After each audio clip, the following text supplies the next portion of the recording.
Assalamualaikum warahmatullahi wabarakatuh. Alhamdulillahilladzi arsala rasulahu bil huda wa dinil haqq liyuzhirahu 'ala ad-dini kullihi wa kafa billahi shahida. Asyhadu an la ilaha illallah wa asyhadu anna Muhammadan 'abduhu wa rasuluh la nabiyya wa la rasula ba'da, amma ba'd. Nah, Ustaz dimuliakan Allah Subhanahu wa taala. Alhamdulillah kita masuk kepada pertemuan yang keempat. Di pertemuan keempat ini insyaallah kita akan mempelajari materi kita tentang Qiyamul Lail, ya, Qiyamul Lail yang tentunya ini di surat Al-Muzammil, ya. Yang akan kita bahas itu adalah tafsir ayat 1 sampai 9. Kita sudah mempelajari 2 bab ukhuwah, ya, menyikapi muslim yang bertikai. Lalu kita mempelajari akhlak tercela yang merusak ukhuwah. Minggu lalu kita telah membahas salat qasar dan khauf, dan sekarang kita akan membahas Qiyamul Lail. Siapkan segala sesuatu yang berhubungan dengan kontrak belajarnya, dan mari kita buka dengan lafaz basmalah. Bismillahirrahmanirrahim.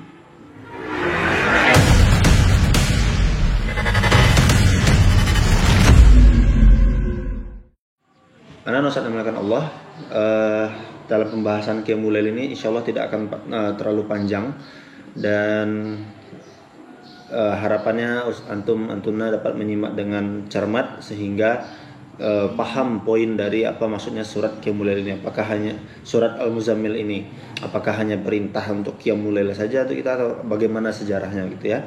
Nah, baiklah anak-anak yang dimuliakan Allah, surat Muzammil ini ya artinya itu adalah yang berselimut, ya, yang berselimut.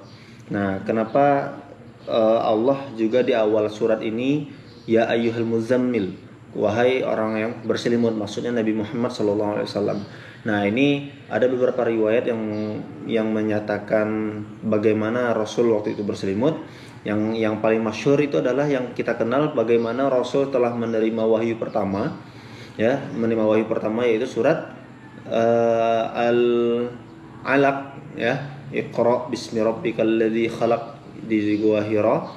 Waktu itu Rasul menggigil ketakutan dan bahkan beliau menyangka beliau itu kemasukan jin gitu. Pertama sekali melihat malaikat Jibril. Lalu lari ke rumahnya, sampailah dia meminta tolong selimuti aku kepada Khadijah radhiyallahu anha. Nah, ini ketakutan Rasulullah yang luar biasa, dan akhirnya beliau diselimuti oleh Khadijah. Nah, ini yang paling masyhur kenapa Allah memanggil hambanya yang beliau kasihi ini adalah dengan orang yang berselimut. Tapi di ayat yang lain, di riwayat yang lain dikatakan bahwa tidak lama setelah peristiwa tersebut, orang-orang Quraisy itu mulai banyak yang berbicara, mulai tahu bahwa Nabi Muhammad ini memiliki suatu pergerakan yang mengeluarkan orang dari agama nenek moyangnya. Nah, berkumpullah para pemimpin Quraisy, A'immatul Quraisy. Nah, saat itu mereka berpikir bagaimana caranya supaya tidak ada orang yang mengikuti Nabi Muhammad SAW. Ya, akhirnya mereka berpikir bagaimana kalau kita kasih gelar yang buruk, kita kasih gelar dukun, ibaratnya seperti itu. Lalu mereka berbantah-bantahan, nah dia itu bukan dukun. Lalu dikasih gelar yang lain lagi, orang gila misalnya. Ya, ia memang orang gila dibahas di sana, dan mereka berdebat lagi. Orang nggak akan percaya kalau kita bilang Nabi Muhammad adalah seorang yang gila, dan seterusnya. Akhirnya mereka berdebat, sampailah berita ini kepada Rasulullah SAW. Lalu Rasul pun merasa ketakutan dengan makar yang sedang mereka rencanakan, sehingga Rasul berselimut lagi. Nah, seperti itu, dan beliau minta berselimut. Nah, kita langsung masuk ke ayatnya, anak Ustaz, di dalam surah Al-Muzammil ini 1-9, ya. A'udzubillahi minasyaitonirrajim. Ya ayyuhal muzammil, wahai orang yang berselimut. Nah, ini panggilan kasih sayang Allah kepada Nabi Muhammad SAW, wahai orang yang berselimut. Itulah tadi ya sudah saya jelaskan bagaimana maksudnya orang yang berselimut. Qumil laila illa qalila, bangunlah di malam hari kecuali hanya sedikit. Nah, ini surah Al-Muzammil ini adalah syariat pertama sekali Rasul Sallallahu Alaihi Wasallam diperintahkan untuk wajib melakukan Qiyamul Lail. Nah, jadi anak Ustaz, Qiyamul Lail ini dahulu diwajibkan bagi Nabi Muhammad SAW menjadi ibadah wajib. Ya, satu riwayat mengatakan ini ayat ini digugur kewajiban wajib Qiyamul Lail ini ketika mulai ada setelah Isra Mi'raj. Ya, setelah sholat 5 waktu mulai diwajibkan, barulah gugur kewajiban untuk Qiyamul Lail ini. Berarti kan rentang waktunya panjang. Antum bayangkan dari jarak Isra Mi'raj itu terjadi dengan yang di awal risalah beliau sallallahu alaihi wasallam itu panjang sekali. Berarti sejak saat itu Rasul setiap malam pasti melakukan Qiyamul Lail karena itu diwajibkan bagi beliau dan disunahkan bagi pengikutnya. Nah, ini khusus bagi Nabi Muhammad sallallahu alaihi wasallam Qiyamul Lail diwajibkan. Kenapa anak Ustaz? Karena Rasulullah SAW ini akan menerima beban, akan menerima amanah yang berat dan rintangan-rintangan dakwah yang luar biasa. Sehingga Allah memberi petunjuk kepada Nabi Muhammad SAW untuk melakukan Qiyamul Lail, untuk menyiapkan mentalnya, menjernihkan hatinya, dan menguatkan hubungannya dengan Allah Subhanahu Wa Taala. Nah, jadi ini adalah kewajiban ya bagi Nabi Muhammad. Bayangkan kalau Isra Mi'raj itu terjadinya tahun ke-10.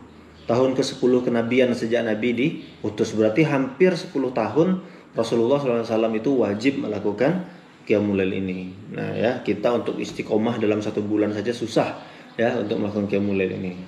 Nah, kalau misalnya Allah menyebutkan bahwa dengan Qiyamul Lail ini dapat memperkuat Nabi Muhammad SAW dalam menghadapi rintangan-rintangan dakwahnya, apalah lagi kita apabila kita melakukan ini, tentu kita lebih kuat dalam melakukan aktivitas kita yang sehari-hari yang tidak ada tentangan dakwah yang seperti yang dialami oleh Rasulullah SAW.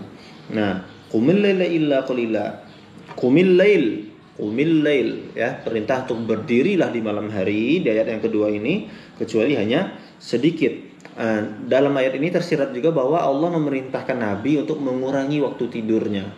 Nah, mengurangi waktu tidurnya dan memperpanjang malam untuk beribadah kepada Allah Subhanahu Wa Taala. Ini adalah level yang paling tinggi ya. Di malam hari berdirilah kata Allah Subhanahu Wa Taala. Namun di ayat yang ketiga Allah mengatakan nisfahu, setengahnya saja. Ya, nah ini yang kedua, level keduanya. Kalau nggak sanggup semalaman itu sholat malam, nisfahu, ya setengahnya saja. Awin qus minhu, atau kurangi lagi dari setengahnya. Minhu qalila, atau kurangi lagi sedikit ya dari setengahnya. Artinya itu adalah sepertiga malam saja ya kata Allah Subhanahu Wa Taala. Auzid di ayat yang keempat, auzid atau tambah lagi sedikit, atau itu maksudnya adalah 2/3. Jadi level yang pertama Allah perintahkan itu qumil lail, berdirilah semalaman untuk Qiyamul Lail ya. Lalu yang keduanya nisfahu, ya itu level 2-nya, setengah malam saja ya. Awin qus minhu qalila, atau kurangi lagi dari setengah itu, artinya adalah 1/3 malam. Nah, di awal ayat yang keempat auzid atau tambah sedikit, artinya itu 2/3 malam. Nah, jadi itu adalah pilihan dari Allah untuk Rasulullah SAW untuk melakukan Qiyamul Lail. Waktu yang tepat memang di malam hari. Auzid atau ditambah kata Allah, auzid alaihi. Lalu perintah berikutnya masih di dalam ayat yang keempat adalah warattilil Qur'ana tartila, dan bacalah Al-Qur'an secara tartil, secara perlahan-lahan. Nah, ini anak-anak Ustaz, secara tartil ya, ingat secara tartil. Secara tartil ini bagaimana? Seperti antum-antuna pernah mendengar orang lomba MTQ ya, lomba tartil Quran ya, bukan tilawah. Kalau tilawah kan dengan irama yang luar biasa panjangnya, tapi ini tartil ini memang lebih menusuk ke dalam hati. Bagaimana seorang Rasul membaca Al-Quran secara tartil. Nah, di sanalah beliau akan mendapatkan ketenangan. Ya, nah jadi kita ini sebenarnya semua perintah ini petunjuk juga bagi kita untuk melaksanakan Qiyamul Lail. Kalau kita nggak sanggup untuk melakukannya semalam suntuk, kita lakukan setengah malam. Nggak sanggup, kita lakukan 1/3 malam. Sekarang kita bisa pilih 1/3 awal atau 1/3 akhir, atau tambah lagi sedikit bisa 2/3 malam. Nah, dan lebih waktunya itu dari yang kita melakukan sholat adalah dengan membaca Al-Quran secara tartil ya. Nah, kenapa di ayat yang kelima Ustaz, kenapa Allah memerintahkan ini langsung Allah sampaikan di ayat yang kelima? inna sanulqi 'alaika qawlan tsaqila. Sesungguhnya kami ini akan memberikan kepadamu qawlan tsaqila, perkataan yang berat. Nah, ini ada dua tafsir yang disampaikan oleh para ulama tafsir dan Allah. Yang pertama adalah qawlan tsaqila, ini perkataan yang berat adalah perkataan-perkataan ini adalah amanah yang berat dari Allah Subhanahu wa taala. Bayangkan nih, nabi-nabi terdahulu ya, anak-anak Ustaz, itu berdakwah hanya untuk di zamannya saja. Ya, berdakwah untuk di zamannya saja dan untuk kaumnya saja. Nabi Musa hanya kepada Bani Israel, Nabi Isa hanya kepada umatnya saja, ya, kaumnya saja yang di lokasi itu. Ya, nabi-nabi sebelumnya semuanya hanya untuk di zamannya dan hanya untuk di kaumnya saja dakwahnya. Sedangkan Khatamul Anbiya, Nabi Muhammad SAW, Nabi penutup ini disuruh berdakwah untuk seluruh umat manusia, rahmatan lil alamin. Ya, seluruh umat manusia, bukan hanya untuk orang Arab saja. Ya, bukan hanya untuk orang Arab saja, dan sampai akhir zaman, bukan hanya, bahkan ketika beliau wafat pun ini dakwahnya harus tetap berjalan. Bayangkan betapa beratnya beban yang akan diemban oleh Rasulullah SAW. Nah, ini luar biasa, dan dengan ini, ya, dengan melakukan ini secara tersirat pula Allah Subhanahu wa taala sedang merintahkan kepada Rasul untuk membayangkan bagaimana beratnya perjuangan para nabi dan rasul terlebih yang dahulu dalam memban dakwahnya juga. Bagaimana Nabi Nuh, ya, jangka waktu dakwahnya yang sangat panjang. Nabi Lut bagaimana juga tantangannya. Nabi Yunus juga bagaimana tantangannya. Nabi Ibrahim, Nabi Musa dan seterusnya. Ini semuanya harus dibayangkan oleh Nabi Muhammad SAW, dan bagaimana agar dia sabar dalam mengemban dakwah yang sungguh berat ini. Ya, bayangkan antum kalau misalnya kita seandainya nih Rasul dan para sahabat saat itu menyerah, angkat tangan dalam mengemban dakwah ini, ya udahlah, tidak usahlah, berhentilah berdakwah, cukup kita aja yang soleh. Mungkin kita ini sama masih dengan seperti orang jahiliyah, tidak sampai Islam kepada kita. Nah, bersyukur kita dengan Qiyamul Lail inilah, dengan kekuatan Qiyamul Lail ini Rasulullah kuat dalam mengemban dakwahnya dan sampailah Islam kepada kita. Bagaimana kalau kita yang melaksanakan Qiyamul Lail? Nah, ya, itu inna sanulqi 'alaika qawlan tsaqila, kami akan memberikan amanah yang sangat berat kepadamu wahai Muhammad. Nah, di dalam riwayat yang lain dikatakan qawlan tsaqila, perkataan yang berat ini. Ternyata ada yang meriwayatkan bahwa mengartikan beratnya itu adalah berat secara fisik.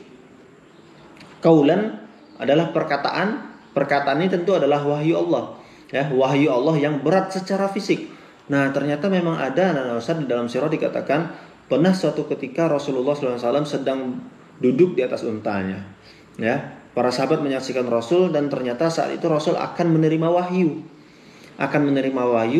dan saking beratnya wahyu yang sedang Rasul terima sampai untanya terduduk. Nah, jadi ini juga berat secara fisik, ya, bukan hanya berat secara maknanya, secara amanahnya itu akan berat, tapi ternyata juga berat secara fisik, masya Allah, ya. Memang di riwayat yang lain banyak dikatakan bahwa setiap Rasul telah menerima wahyu dari malaikat Jibril, itu sering beliau terasa demam, ya, badannya panas dan berat rasanya. Nah, ini luar biasa, 30 juz, ya, yang Rasul terima dari malaikat Jibril ini, itu semuanya berat saat sedang menerima wahyu tersebut, untuk beliau langsung hafalkan, ya. Nah, masya Allah. Nah, ayat yang berikutnya, anak-anak Ustaz, inna nasyi'atal laili hiya asyaddu wat'a wa aqwamu qila. Ya, sesungguhnya bangun di malam hari itu, kata Allah, inna nasyi'atal lail, sesungguhnya terbangun di malam hari, hiya asyaddu wat'a, itu jauh dahsyatnya, ya, dahsyat pengaruhnya, wa aqwamu qila, dan lebih kuat terasa di dirinya, ya, dan lebih tepat untuk khusyuk, dan bacaan di waktu itu lebih berkesan.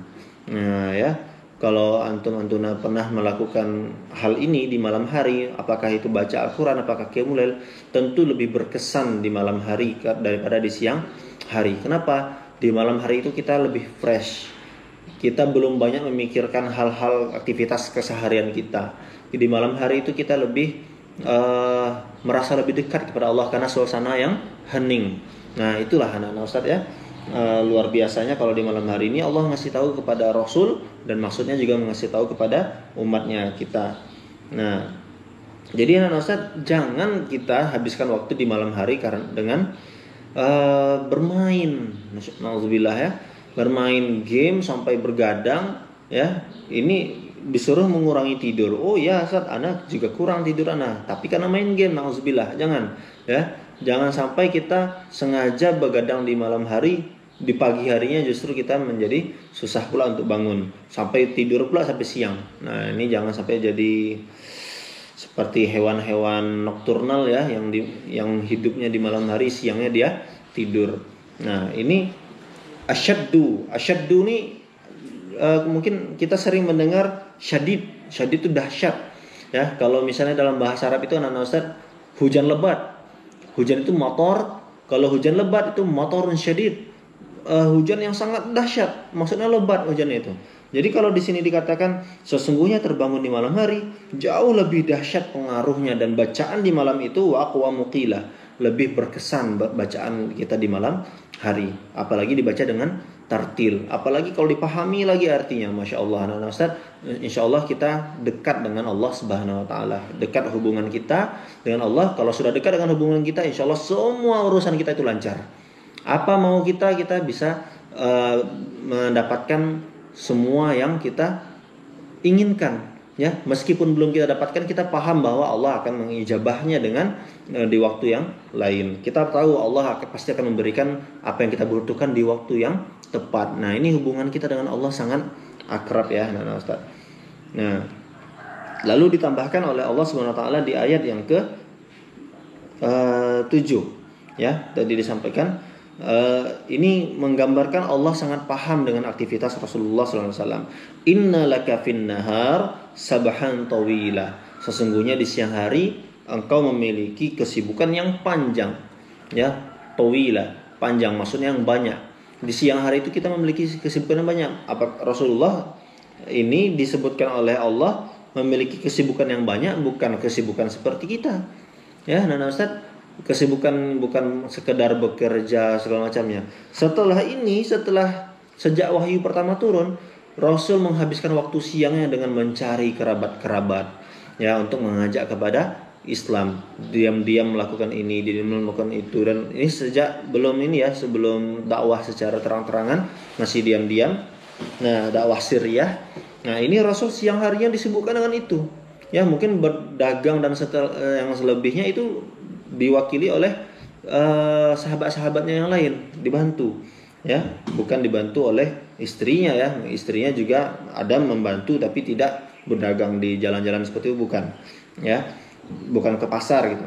Nah, ini disampaikan oleh Allah, sesungguhnya di siang hari engkau akan sibuk dengan kesibukan yang panjang. Nah, bayangkan ya Ustaz, ini kesibukan kita ini jangan samakan dengan kesibukan Rasulullah SAW. Jangankan kesibukan Rasul, Ibnu Abbas radhiyallahu anhu pernah mengatakan kepada para tabi'in ya. Nah, Ustaz tahu tabi'in ya? Tabi'in itu adalah orang yang hidup setelah zaman sahabat. Sahabat itu kan adalah orang yang bertemu dengan Rasulullah. Sedangkan tabi'in adalah orang yang bertemu dengan sahabat tapi tidak bertemu dengan Rasulullah. Tabi'in ini karena dia tidak bertemu dengan Rasulullah SAW, mereka sangat menyayangkan jarak generasinya antara tabi'in dengan sahabat ini kan cuma satu generasi. Dan mereka sangat menyesali, aduh kenapa aku tidak bisa bertemu dengan Rasul, kenapa aku baru lahir ketika Rasul sudah wafat. Nah ya, jadi mereka karena penyesalannya itu kenapa nggak bisa ketemu dengan Rasul, akhirnya mereka tuh ibadahnya dan kesungguhannya luar biasa. Tapi ya, Ibnu Abbas radhiyallahu anhu pernah mengatakan kepada para tabi'in. Apa kata Ibnu Abbas ini? Ibnu Abbas adalah sahabat ya, termasuk yang awal-awal. Lalu apa kata Ibnu Abbas kepada para tabi'in? Wahai para, apalah sebutannya ya, saat itu tidak disebut tabi'in. Seandainya kalian melihat kesungguhan para sahabat ya, kata Ibnu Abbas, sahabat terdahulu itu katanya, kesungguhan kalian ini, keseriusan kalian hari ini adalah main-mainnya para sahabat. Nah ya, saya ulangi. seandainya kalian mengetahui bagaimana sahabat terdahulu, kesungguhan kalian ini adalah main-mainnya para sahabat. Artinya sesungguh-sungguh apapun para tabi'in itu, ya, itu kesungguhannya itu adalah main-mainnya para sahabat terdahulu, anak-anak Ustaz. Ya, berarti main-mainnya para sahabat itu sudah sungguh-sungguh sekali. Nah, bayangkan ini adalah kesungguhan para tabi'in. Kesungguhan para tabi'in itu tidak bisa kita samakan pula dengan kesungguhan kita. Ya, bayangkan kalau sahabat itu atau Ibnu Abbas hadir di zaman kita hari ini, dia melihat kesungguhan kita ini apa ini mungkin ya? Ini orang gila semua nih, ngapain mereka hidup nih, mungkin ya sampai seperti itu kata Ibnu Abbas, mungkin kata kita ini jauh dari kesungguh-sungguhan ya. Jadi jangan sampai kita banyak habis waktu kita dengan game, dengan hal-hal yang tidak bermanfaat, main-main segala macam ya. Itu kesungguhan para tabi'in aja adalah main-mainnya para sahabat, apalagi kita yang banyak santai ya. Nauzubillah min dzalik. Ya, kita lanjutkan anak-anak Ustaz. Di ayat ke-8 dan 9 Allah mengatakan wazkurisma rabbika watabattal ilaihi tabtila, dan sebutlah nama Allah, nama Tuhanmu ya. Sebutlah nama Tuhanmu, watabattal ilaihi tabtila, dan beribadahlah kepadanya dengan penuh ketekunan ya. Beribadahlah kepada Allah dengan penuh peribadatan gitu. Watabattal ya, beribadahlah ilaihi tabtila, dengan sebenar-benarnya beribadah. Nah, ini Allah memerintahkan kepada Rasul untuk serius betul dalam bermunajat kepada Allah ya, supaya kuat betul dalam menghadapi rintangan-rintangan yang akan beliau hadapi. Terakhir Allah mengingatkan di ayat ke-9, Rabbul Masyriqi wal Maghrib. Ya, ini seperti apa ya? Rasul itu seperti diberikan kabar gembira yang paling puncaknya di ayat ke-9 ini. Rabbul Masyriqi wal Maghrib. Tuhan timur dan barat, ya, Tuhan timur dan barat, ya. Jadi maksudnya Allah menggambarkan bahwa Ia Subhanahu wa Ta'ala memiliki kekuasaan seluas timur dan barat, dan sebenarnya lebih dari itu, ya. La ilaha illahu, dan tidak ada Tuhan selain Dia. Fattakhizhu wakila, dan ambillah Dia, maksudnya Allah, ambillah aku, maksudnya kata Allah, sebagai wakil, ya, sebagai pelindung, maksudnya seperti itu. Nah, Allah menggambarkan bahwa tantangan Nabi itu akan panjang dan berat sekali nanti.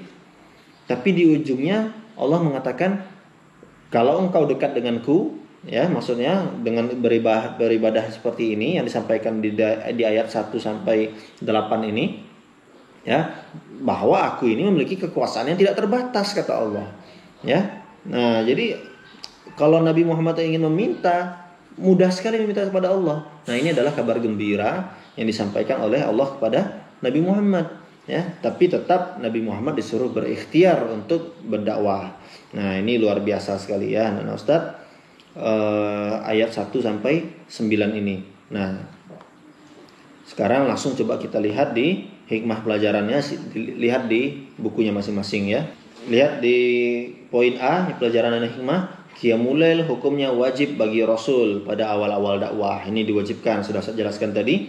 Yang kedua, Qiyamul Lail boleh sebanyak sepertiga malam, boleh setengahnya malam, atau 2/3-nya. Kalau mau yang level pertama yang hebat tadi adalah semalam suntuk, Masya Allah ya. Yang ketiga adalah di samping Qiyamul Lail disyariatkan juga untuk membaca Al-Quran pada malam hari dengan tartil. Ya, disyariatkan juga untuk membaca Al-Quran pada malam hari karena itu lebih bagus pengaruhnya ya.